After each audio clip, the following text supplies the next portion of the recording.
Charles, we're gonna just kind of dive right in, talk about like where you grew up, how you kind of found your way to good old BYU. I was born in Ivory Coast, Abidjan, the capital city. It's a country in West Africa. You know, like my parents were working hard. Extracurricular activities, they were like a thing in Ivory Coast. Like you go to school, you get good grades, and that's it. So I wasn't able to get on a soccer team. You know, I had to wait my turn. So basketball was just a sport you could just go out and play. I started playing at the YMCA, and that's kind of how I fell in love with it. That's tough. Crazy. That's tough.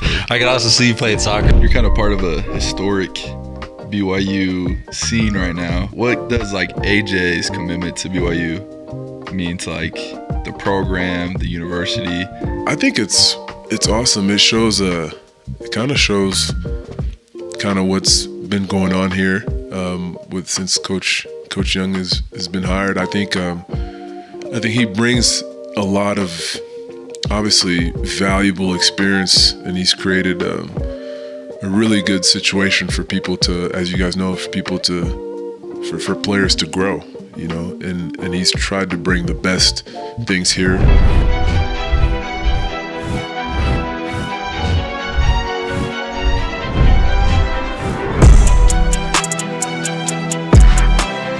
Welcome back, everybody, to Life Beyond the Three, sponsored by the Center Street Media. I'm Trey, the co-host, and this is our wonderful host, Trevin Nell. What's up, guys? We have a special guest in Charles. Charles, how's it going, bro? It's good. Glad to be here with my guys. Let's go. People are going to learn about Charles. One of the funniest experiences in the summer was we were playing pickup with Yoli, and it was after kids camp, and a bunch of kids were there, and I was asking them, like, oh, who's your favorite all-time BYU basketball player? And they're all, like, naming random people, like Jimmer, and one of them was like, Yoli. And I was like, oh, you know, this is Yoli right here. And they were like, that's not Yoli. And Yoli's like, man, it's crazy how, like, time passes by. Like, these, like, 12-year-olds have no clue who Yoli is, but they just heard his name. And it was the same with you. We had some people saying Charles and stuff. So just wild to see that time pass by. Yeah, it goes by quick. Mm-hmm. Like, I mean, even being back now with you guys, anytime someone remembers that era, for me, it's a little bit surprising. You know? Yeah. Like, I have kids like, oh, I used to watch you play. And I'm like, how old are you? They're like, I'm 17. I'm like, oh, so you were 5. You were 5 years old watching me. Probably didn't watch, but no, that's funny. So, Charles, we're going to just kind of dive right into like your childhood a little bit. So, talk about like where you grew up, like just your family, everything, and how you kind of found your way to good old BYU. Yeah. Man, so I was born in Ivory Coast. Abidjan, the capital city. It's a country in West Africa. Lived there until I was 7. And then when I was 7, we moved to the United States. We moved to Milwaukee, Wisconsin. Your whole family went? My whole family. Yeah. That's tough. But if I go back a little bit, my dad, he went to school in Germany at some point.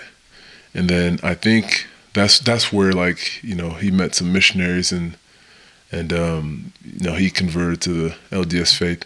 And I think that's like when, you know, he got, you know, familiar with that and even knowing what like Utah is. Mm-hmm. So at some point when we were in Milwaukee, Wisconsin, we were there for like 5 years. And then my parents decided to come out here because they knew some people through their connection with the ward we were in. When I was in Ivory Coast and I was young. Some people my dad knew, and then that's kind of how we ended up here. So did you start playing basketball like in Ivory Coast, or did you find it when you were in Milwaukee, or like when did you start playing ball and everything? Yeah, so I started playing in Milwaukee. I was like a soccer guy. That's cool. When we moved to this country, you know, like my parents were working hard, but like, so extracurricular activities were not like, they were like a thing in Ivory Coast. Like you go to school, you get good grades, and then that's it.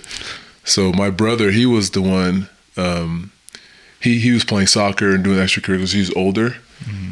So I wasn't able to get on a soccer team. You know, I had to wait my turn. So basketball was just a sport you could just go out and play. Mm. And so I actually, I started playing at the YMCA, and then that's kind of how, you know, I fell in love with it.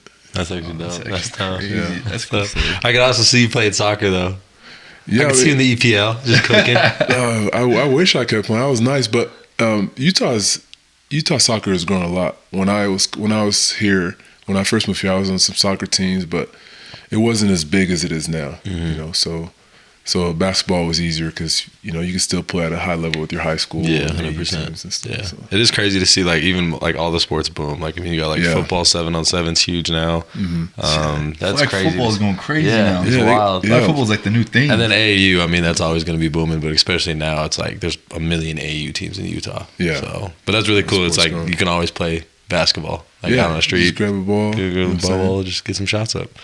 Now we're gonna get into your college career. So, kind of, what was your recruitment of getting to BYU, and then we'll talk a little bit about your wonderful career. We know you were a hooper, but yeah, talk about how Who did you get recruited by? Oh, my recruitment was weird, guys. I'm gonna be honest with you. It was a grind sometimes back in the day.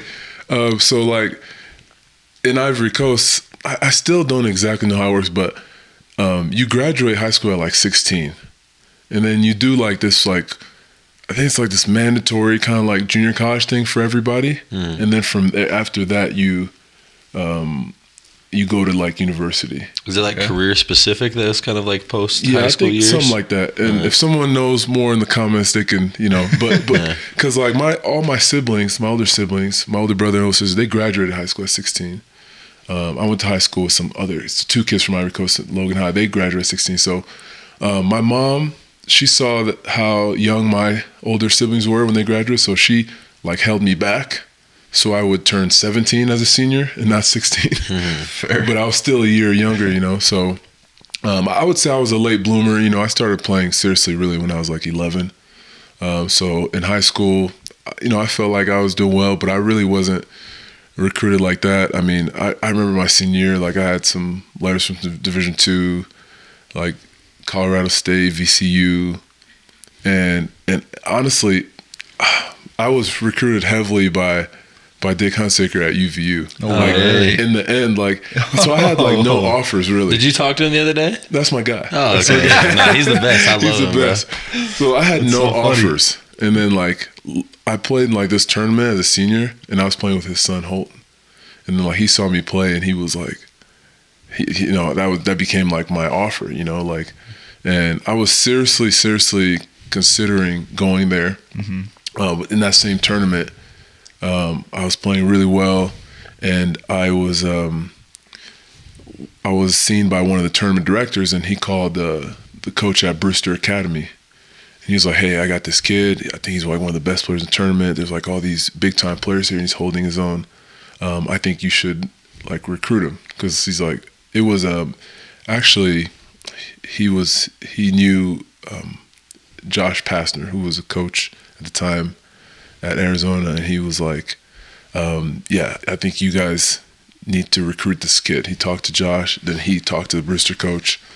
So then like the Brewster coach like said, "Hey, I heard you're good, you don't have a scholarship, you're young, I haven't seen you play, but I'm told like I should take you, so you know you can come to Brewster." And I was like, they have any film? I mean, not really. Not really? He just you know, went off those guys. Yeah. And then I just, you know, I thought about it, I looked them up. It sounded like cool. I actually thought UVU would be a great option. But I was still 17 at this time. I'd already graduated. I was playing AU at 17. So I was like, okay, maybe I'll play with my age group and then see where that takes me, like, being with my normal class. So I decided to go to Brewster, and then the coach was like, "Yeah, you can come, but you know we don't have any scholarship money for you." And I was like, well, you know, it's gonna be tough. And he's like, "Okay, well I'll give you half scholarship, but you got to come up with the rest." And I was like, because I was like, it was late. He had already given scholarships, and I was like, well, I don't know how I'm gonna do that because it's, you know, money's tight. And he's like, "Okay, well, can you play a sport good enough for me to justify getting you some money from another sport?" And I was like, well, I can play soccer. I'm from Africa, you know. So That's actually insane. I went there. I went to Brewster, and then like, you know, I remember like open gym. Like I showed up to open gym, first open gym, and the coach was like, "Well, you're a soccer player. Like you got to do your thing out there, and then you can come out here." So, Dude, this is wow, that's crazy. It was awesome though. Like it was kind of like a test to see if I would like hold up my end of the bargain and be willing to grind and stuff. And Coach Smith was awesome. I mean, he changed my life in a lot of ways.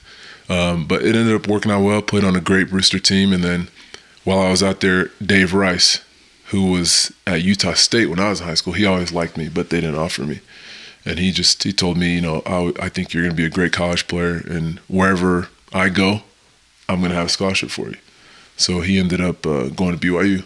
And then they came out there, him, Coach Rose and stuff, and offered me a scholarship. And I really committed because I knew Dave Rice for a long time. He let me go play pickup with the college guys and be around those guys all the time. That's kind of how I got better. So I trusted him, and I thought it'd be a great idea to play for him in college. So hold on, you played soccer. Did you play the season of soccer? Yeah, I played the whole season. And then, I played sometimes, and then like when it was everything was cool, I'd play. Sometimes I go to soccer practice or the game, whatever, and then if I can make it to open gym, I go straight to open gym. Oh my gosh! Is Brewster Academy, is that like kind of like a just academy, like a private school type of thing, or? Yeah, it's a private school. Now at the time they had I think they still have a team that does this, but they had a post grad year, so it's like a high school, but then there's like a fifth year. You can be like a fifth year senior, and a lot of for multiple reasons guys would do that, and that program led by Coach Smith has put out a lot of really good players, and he's a really good coach, even better person. Elijah from there? Elijah went there. Okay. Coach Dunson, his brother, went there, so he has a good relationship with Coach Smith too. It's just wild that you played soccer. And that was nice too. What position did you play? Forward, yeah. Forward, I always play forward. Yeah. That's what's up. Yeah. Dang, that's crazy. The fact to just go and be like, yeah, I'm gonna go play at this academy. Was it hard to play like dual sports during high school and like trying to make it work, and both with like academics and just trying to fit in time, social time, like literally everything? Yeah, I mean, it was. At Brewster, I would say no because I had to. That was like part of the deal, But honestly, I felt like Brewster was cool because going to a boarding school without like making new friends, and we lived there and stuff. So it's like you kind of rely on the guys you're with over there, and it puts you in a position where you kind of have to succeed because you can't like go back home and or like no other option, or not have good grades, or like a lot of us were committed to schools too, so you don't want to make kind of like you don't want to mess up that relationship with the coach in those schools, and so it's you represent yourself, but also kind of like who you're committed to and your family, all that stuff. Yeah. And so it wasn't that bad. I was in my fifth year, I would say, of high school, so I was mature enough to figure it out. Did you like soccer or basketball during that time more? I think basketball was more challenging for me. You like that more? You kind of like the challenge. You kind of have like that. We have classes together, but we always talk about grit, and like you would walk outside with no pants, like the shorts on and no jacket, and shorts on, chill. No pants. But like you kind of love that like challenging yourself, doing hard things kind of mentality. Yeah, I do. Like I'm not like I don't think I'm any better at it than anyone else, but just I realized at a certain point like a lot of things like I would be afraid of going through, or sometimes things that were hard always like it's cliche, but it's true, like they always give you the most growth, and I got to a point like where I was thinking, and I would look back on my life like, I wish I had done this, I wish I had done this, I wish I had done this.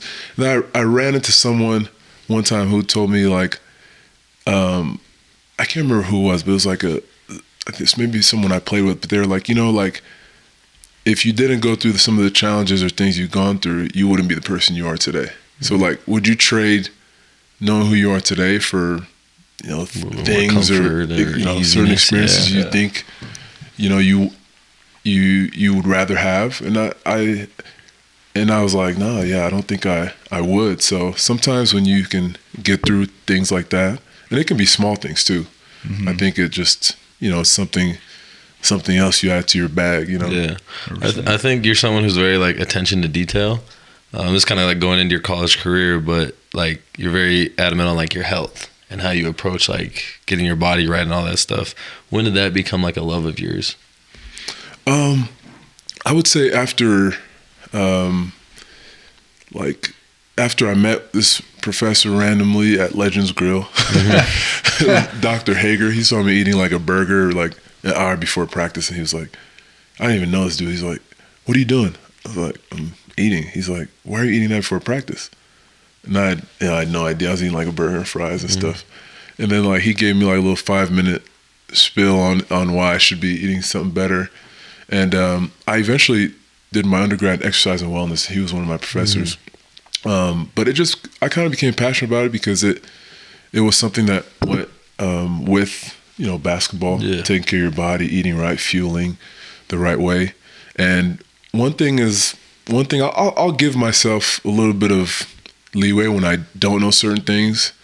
But like once I know what I'm supposed to do, I'm pretty hard on myself if I don't use that information. It's like when he walked in we have meals after practice.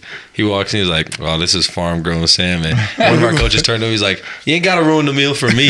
He's like, "Let me like eat in ignorance." But I think it's cool, like you notice that, so then it's like it's something that you just can't go back on. Yeah, it's just applying what you know. Exactly. Yeah, that's cool. You've kind of been this like you kind of have this idea with wellness and also working out with Kyle, and so talk about like your relationship with Kyle Collinsworth and like how you guys kind of y'all attack the weight room, man. Yeah, you guys go crazy in the weight room together, but you guys also, I know Kyle's really attention to details really high in terms of like what he's putting in his body as well. Yeah. So kind of like how did that duo become a thing, and even 10 years past, you guys are playing together and stuff like that? Yeah, I've known Kyle for a while. I used to play AAU with his brother Chris, and he was like just this little kid, sometimes coming on the trips. And then we played together his freshman year at BYU, and him and Brandon were like super close coming out of high school, and I was friends with Brandon too, and we all just became close. That team that was a team that was really good. It was a very good team. Yeah, like we competed like every day against each other in practice, and just like it's something about doing that every day against each other. You have a certain level of respect for guys, and yeah, like you guys go at it all the time, and yeah, like we would just kind of whether it came to basketball or the things we were going through, we'd always like kind of share things with each other that could help us either on the court or off the court, and those guys. Every summer we'd be back training and working out together. So that just kind of became a big part of our friendship. And then coming back, we don't get to see each other that much because we're busy. So it's just we like it because it's a way that we can do something positive. Get in the gym, work out, but also it's a great way for us to stay in touch. It's really our scheduled hangout time. Yeah, your little social interaction, your little girls' lunch. Girls kind of get food. You just go to that exactly. So on one day, and we've always been to this thing we call like layered experiences. So it's like, if we're gonna hang out, we might as well hang out doing something with that time that is also going to be productive. And then if we can even like invite people to do it with us, that's like another, just like layer to the experience. Cool. So.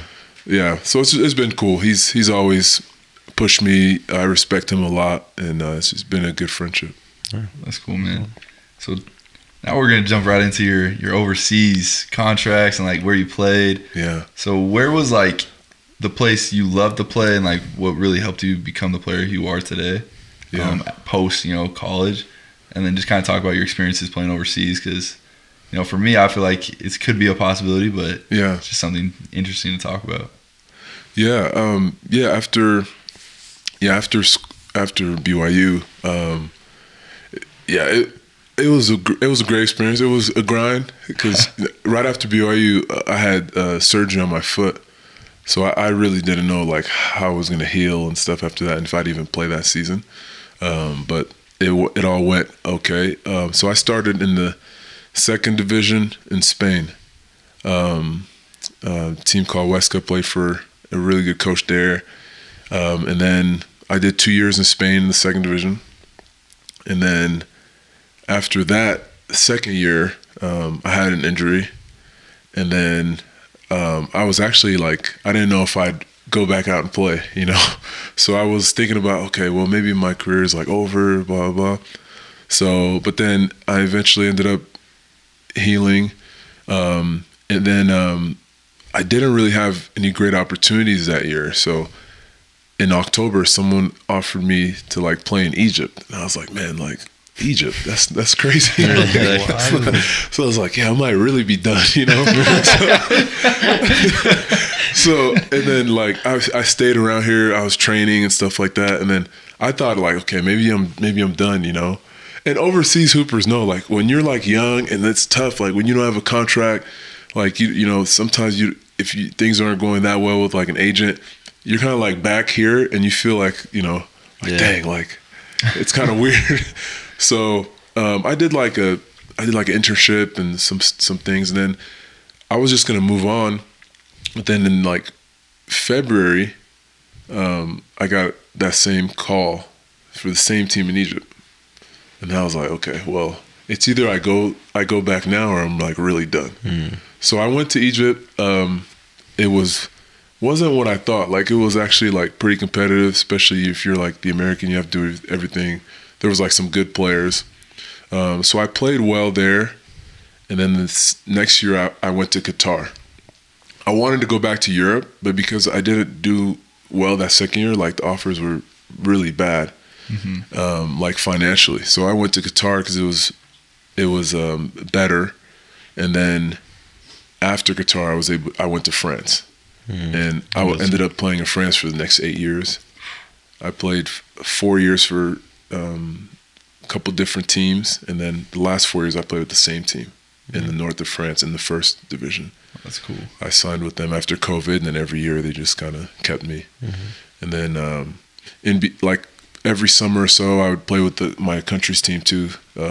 Usually, like in the Afrobasket, the African Championships. That had been a cool experience. And we were able to play in like 3 World Cups, which was cool. You know, we played some of the best teams.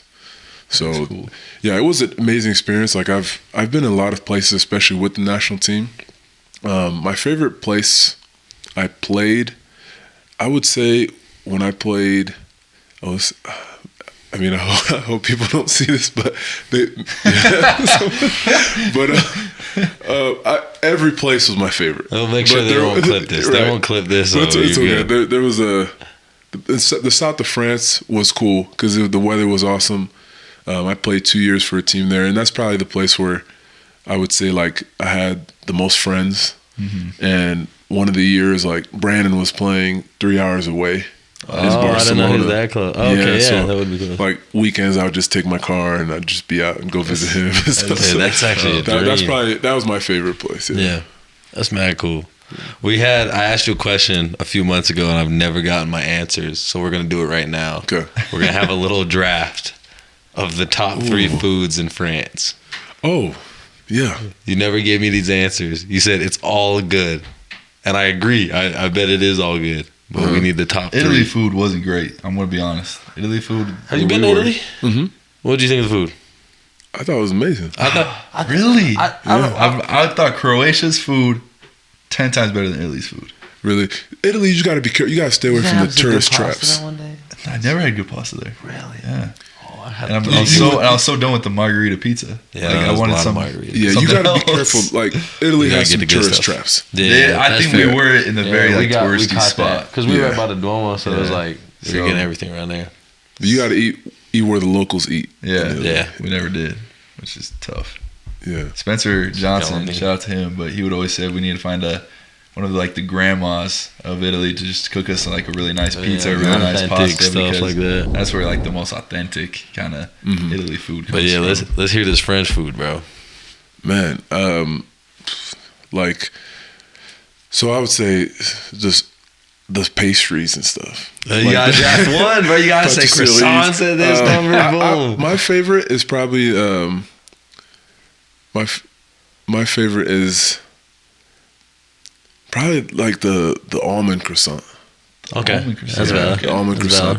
That one's like it's got like almond paste and like it's probably my favorite. I would say I I also like I like cheese. So I like Comté is probably my favorite cheese. It's like it's a French cheese. Sometimes they have it at crackers Costco or whatever. No, it's with the baguette.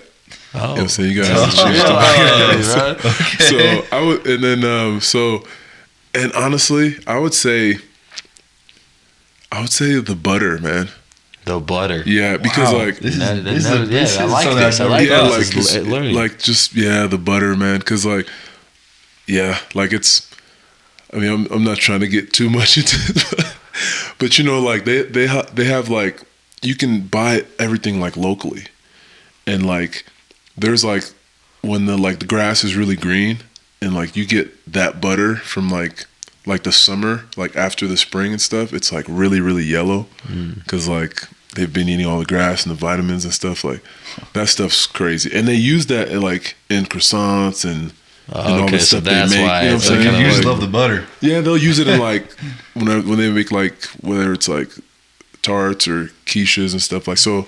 Yeah, it's a really good I respect it. raw ingredient that goes into a lot See, of that things was like actually a salt. good draft. That was a That great well draft. thought That out. was That's really Charles, good. man, just a deep thinker.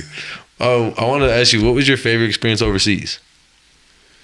Ooh, my favorite experience overseas was playing for my national team in the semifinals of the African Championships, Afrobasket, in our hometown, in Abidjan.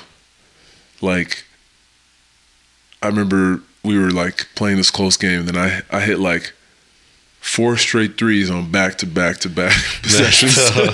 Like it was like back to back to back to back. That's the orange squad right there. You know what I'm saying? And it was like, you know, I had family there that had never seen me play. Yeah. It's family that hadn't seen me since I was 3. Wow. You know? That was very special. And then like at the next day, I was like, man, I haven't been back here so long. Let me go see where I used to live. So I took like a taxi. My mom told me about the area. I kind of figured out, and then I was as soon as I got to like the area, and I was still probably 2 blocks away, but I remembered where my house was. Dude, that's crazy. And then I'm like walking, and like as soon as I walk in, there's like a wall, and there's like this opening in the wall, and that's like kind of where our neighborhood starts. And then you see like all these courts and stuff, and I was like, yo, that's where we used to play, like when I was young. And then I'm like, it was like the same thing, like it hadn't changed. Like there were like people selling stuff, like, you know, snacks and stuff, like fried plantains on the side of the, and it was like in the same spot. So I'm like, okay, this is where like our street was. So I'm walking. As soon as I get to my street, like, and I used to ride my bike in that neighborhood with my friends. Like I was young, but like, yeah. I moved to this country when I was like 8. I was young, but I was running around, my friends following my older brothers around, and I was right as soon as I got to the house, and there's a fence. So like, not a see-through fence. It's like, you know, for security and stuff. So I couldn't like go in, but I was sitting there just taking it all in, and these kids like stopped me. They were like on their bikes and stuff. They stopped me. They were like, hey, mister. I was like, yeah. They're like, you're Abouo, huh? I was like, yeah. Like, oh man, like we saw you play yesterday. Like, you're hitting all those threes. And I was like, and it was just like full circle, you know, because like, I was one of those kids.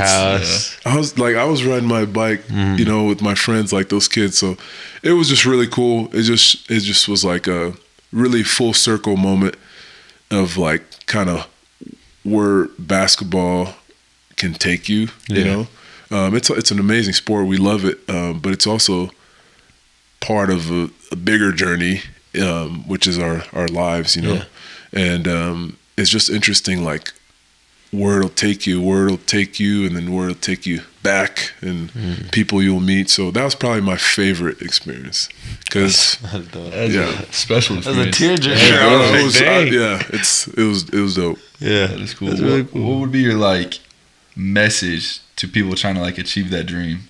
You know, I know a lot of kids want to be you, and so what's your message to them trying to reach your status and your dream?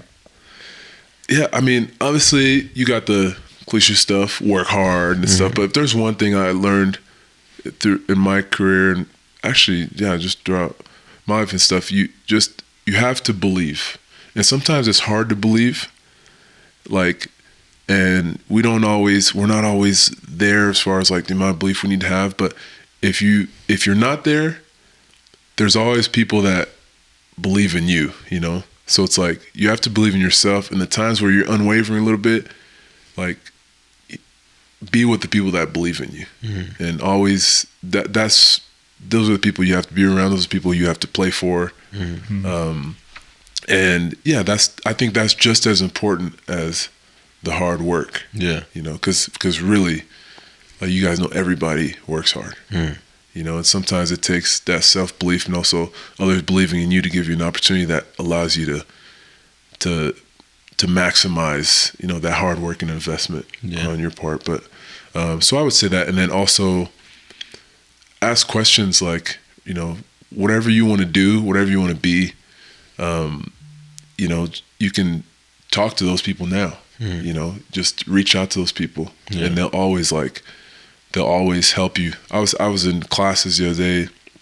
I was in finance class, and some of the guys were talking about what they want to do, and I was like, man, that's awesome. I was like, why don't you go talk to like one of those guys now? Yeah. Mm-hmm. He's like, oh man, yeah, I didn't think about that. I was like, well, you can go shadow someone, ask them how they do things, and already prepare yourself and get, like, you know, you get a head start, knowing like what that's going to be like before you even get there, you know. So yeah, that would be my advice. That's good advice. I heard one time I was talking to he was a business mentor of mine, and he was like, you don't get extra points for doing it alone.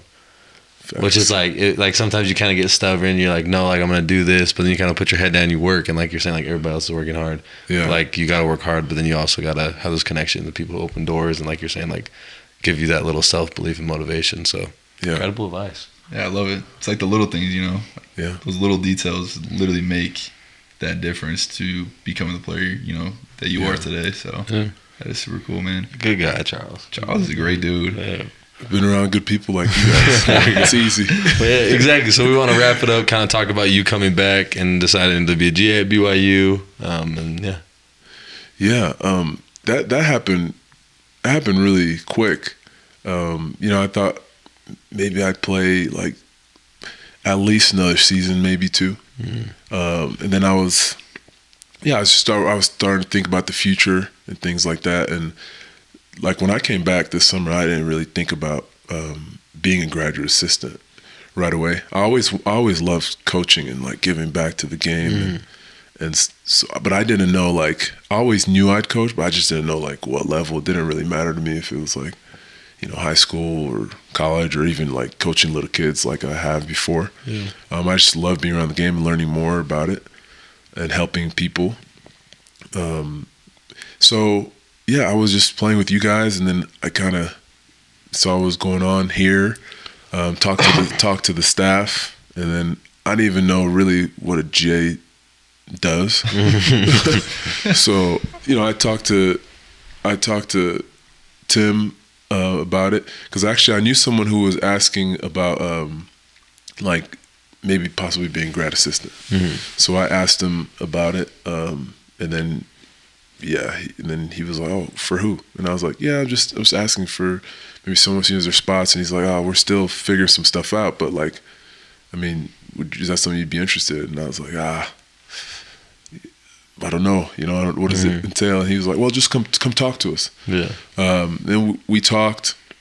I mean, it sounded really cool just being a part of what they were doing, and also me knowing more about the game, and also maybe adding a little bit of value from my experience here and my experiences playing. And then, I thought it'd be, you know, to do that and possibly get a graduate degree at the same time and help guys get better on the craft while learning about the game. It was kind of an opportunity I couldn't really refuse. And I was getting older, like, you know, body's breaking down a little bit, so you can't play forever. So I figured this would be a good way for me to transition into doing some other things that interest me. I know. You're kind of part of a historic BYU scene right now with a couple commitments. What does like AJ's commitment to BYU mean to like the program, the university, and like you're gonna be a part of it next year, so that's gonna be Yeah. Me and Trey are gonna be moving on, doing some other stuff. Yeah, you'll always be a part of it. You'll always be a part of it. But yeah, talk about that. I think it's awesome. It shows it kind of shows what's been going on here since Coach Young has been hired. I think he brings a lot of obviously valuable experience, and he's created a really good situation for people to, as you guys know, for players to grow, you know, and he's tried to bring the best things here. And I think you saw the number one recruit in the country saw that. And I think that was a difference maker. It's pretty cool because obviously our staff is great. They bring a lot of expertise, but they're also good people. Yeah. And I think people can say whatever they want about the AJ commitment, but I think, and you guys seen when he's been around and stuff, he just seemed like him and his family were comfortable with the people here. And I think that's a testament to how things are done at this university right now on the court, but also off the court. And it's going to be great. He's a great kid. You know, his dad's awesome. His family's awesome. So it's going to be fun. It's going to be fun because obviously this year's fun. We're doing some great things, and to know like there's more people. There's momentum. Yeah, it's like especially that caliber trying to be a part of that. It's really cool. Yeah. You're gonna have to rough him up a little bit. Charles lights up. Our orange squad is gonna be crazy. You don't know, Charles still's got it, so he's still gonna give us buckets every day. Yeah, I'm gonna have to make sure I stay in shape. For sure. Well, Charles, appreciate you hopping on. Yeah, thank you. We're super grateful for your life story, your insights, and all the details that you were able to share with us today. Yeah, very genuine, humble person. So we're really grateful because we always learn from you every day. So it's really nice. I appreciate you guys. You guys are my guys, man. I'm glad to be here. Thanks everybody for watching Life Beyond the Three by Center Street Media Network. Wherever you watch your podcast, Apple Music, Spotify, YouTube, follow it. We'll see you next episode. See you guys next time.